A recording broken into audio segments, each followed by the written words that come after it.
Cursed child. कहते हैं बच्चे भगवान का रूप होते हैं। इनकी आंखों में सिर्फ भोलापन और क्यूरियोसिटी दिखाई देते हैं। लेकिन अगर आपके बच्चे में खुद शैतान का वास हो तो? ये कहानी सूरज और सुरभि की है।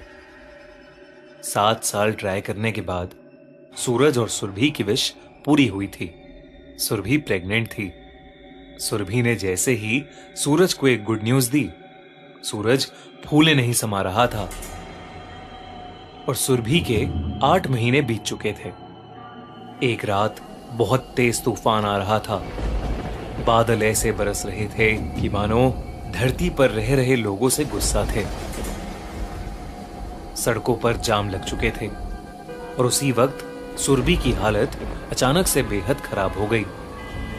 सुरभि दर्द से चीखने लगी और सूरज ने जैसे तैसे करके उसे हॉस्पिटल पहुंचाया। सूरज बहुत डरा हुआ था। वो बस दुआ कर रहा था कि उसकी वाइफ और उसका बच्चा सही सलामत रहें। सुरभि की डिलीवरी बहुत ही ज्यादा कॉम्प्लिकेटेड थी। करीबन 2 घंटे के प्रोसेस के बाद रात के ठीक 12 बजे सुरभि और सूरज का बच्चा पैदा हुआ। वो बच्चा प्रीमेच्योर था। अक्सर ये कहा जाता है कि बच्चा पैदा होने पर रोता है और उसका रोना ये साइन होता है कि पैदा हुआ बच्चा हेल्दी है। पर सुरभि का बच्चा बिल्कुल नहीं रोया। डॉक्टर्स को लगा कि शायद सुरभि ने एक स्टिल बॉर्न बेबी डिलीवर किया है। डॉक्टर्स बच्चे को बचाने की होप में इमरजेंसी ट्रीटमेंट की तैयारी कर ही रहे थे कि उसी वक्त वो बच्चा खिलखिलाकर हंसने लगा। सब लोग दंग रह गए थे क्योंकि उस डॉक्टर के करियर में ये पहला ऐसा बच्चा था जो पैदा होने के बाद रोया नहीं बल्कि हंस रहा था। डॉक्टर्स ने इसे अनएक्सप्लेनेबल चमत्कार कहा और सुरभि और सूरज 5 दिन के बाद अपने न्यू बॉर्न बेबी के साथ घर आ गए। 7 साल तक वेट करने के बाद सूरज और सुरभि ने अपने बेबी को फाइनली अपने हाथों में पकड़ा था। उनके बच्चे का नाम उन्होंने आरव रखा। आरव बचपन से ही काफी एक्टिव था। सिर्फ 6 महीने की उम्र में ही उसने थोड़ा बहुत चलना शुरू कर दिया था। सूरज और सुरभि उससे अक्सर कुछ बुलवाने की कोशिश करते थे, पर वो ऐसे शब्द बोलता था जिनका कोई मतलब ही नहीं था। धीरे धीरे 2 साल बीत गए। आरव 2 साल की उम्र में किसी 5 साल के बच्चे जैसा लगता था। वो दौड़ सकता था पर अभी भी बोल नहीं पाता था। सुरभि और सूरज को लगने लगा कि शायद आरव बोल नहीं सकता। वो अक्सर बहुत कोशिश करते कि आरव कुछ बोले, पर वो अपनी ही बनाई बेमतलब आवाजें निकालता रहता। दूसरी तरफ आरव की फिजिकल ग्रोथ काफी अनयूजुअल थी। 1973 हैलोवीन की रात 2 साइको किलर्स ने मिलकर अमेरिका की टीनेज लड़कियों के साथ कुछ ऐसा किया जिससे पूरी दुनिया की रूह कांप गई। देखिए हमारी नई क्राइम स्टोरी हैलोवीन मर्डरर्स हमारे नए channel the crime show by Khooni Monday पर। वीडियो की लिंक पिन कमेंट में। इसके चलते उसका एडमिशन भी नर्सरी में जल्दी से हो गया और वो लिखना और ड्रॉ करना सीखने लगा। आरव को ड्राइंग करना बहुत पसंद था, इसलिए वो हर समय अपने हाथ में क्रेयॉन्स लिए इधर उधर दौड़ता रहता था। ऐसे ही एक दिन सुरभि और आरव घर में अकेले थे। सुरभि टीवी देख रही थी और आरव ड्राइंग कर रहा था और उसी वक्त आरव ने पहली बार एक वर्ड बोला, मम्मा। सुरभि के कानों में जैसे ही आवाज पड़ी वो खुशी के मारे आरव के पास आकर बैठ गई। पर पास बैठकर उसने देखा कि आरव ने ब्लैक क्रेयॉन से एक औरत बनाई हुई थी और उस पर पॉइंट करके वो बार बार मम्मा मम्मा बोल रहा था। सुरभि को यह बात काफी अजीब लगी।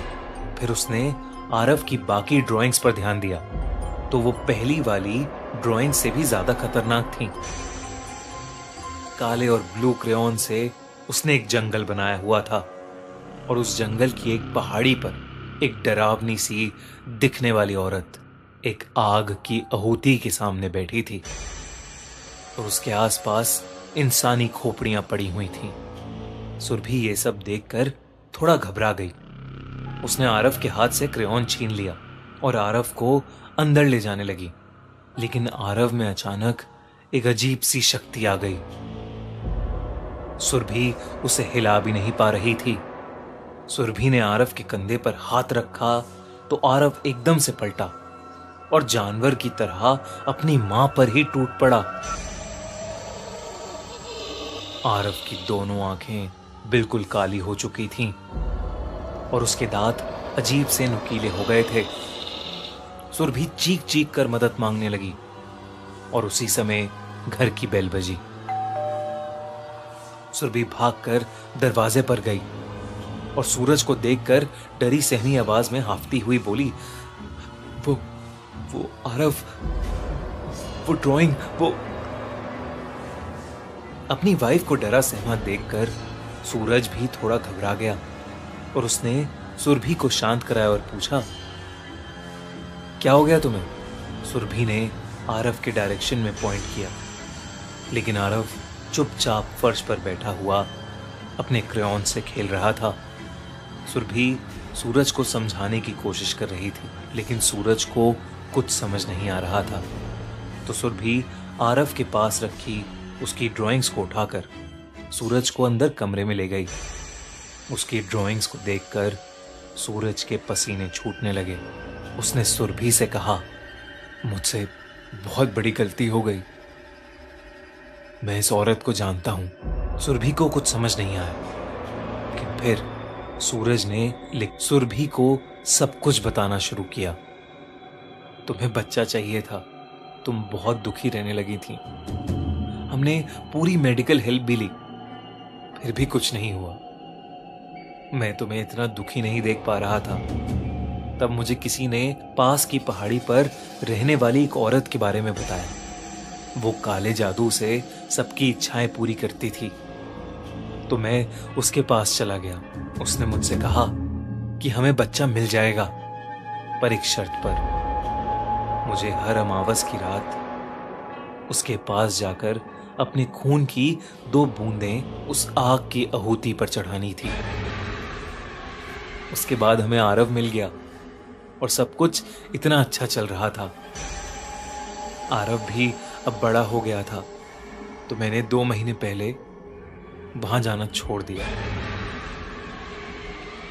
ये सब सुनकर सुरभि शॉक थी, लेकिन इससे पहले कि वो सूरज को कुछ बोल पाती, उन्हें बाहर से आरव की जोर जोर से हंसने की आवाज आई।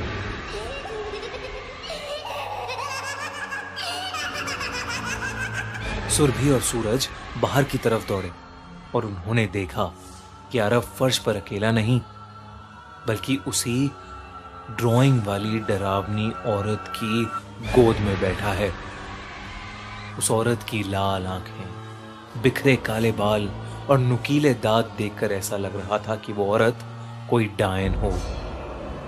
सुरभि जैसे ही आरव को उस औरत से लेने आगे बढ़ी, उस औरत के हाथ अचानक लंबे हो गए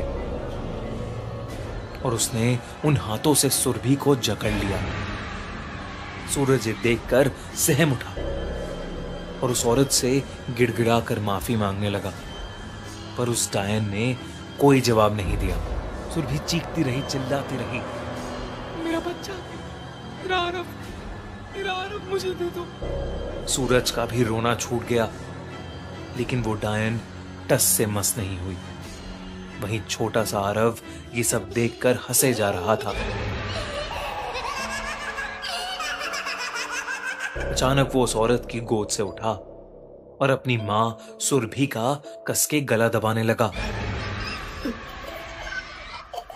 ये देख सूरज जैसे ही आरव को हटाने की कोशिश में आगे बढ़ा, उसे एक जोर का धक्का लगा, जिससे उसका शरीर कमरे की दीवार पर जा लगा और वो जोर से गिर पड़ा।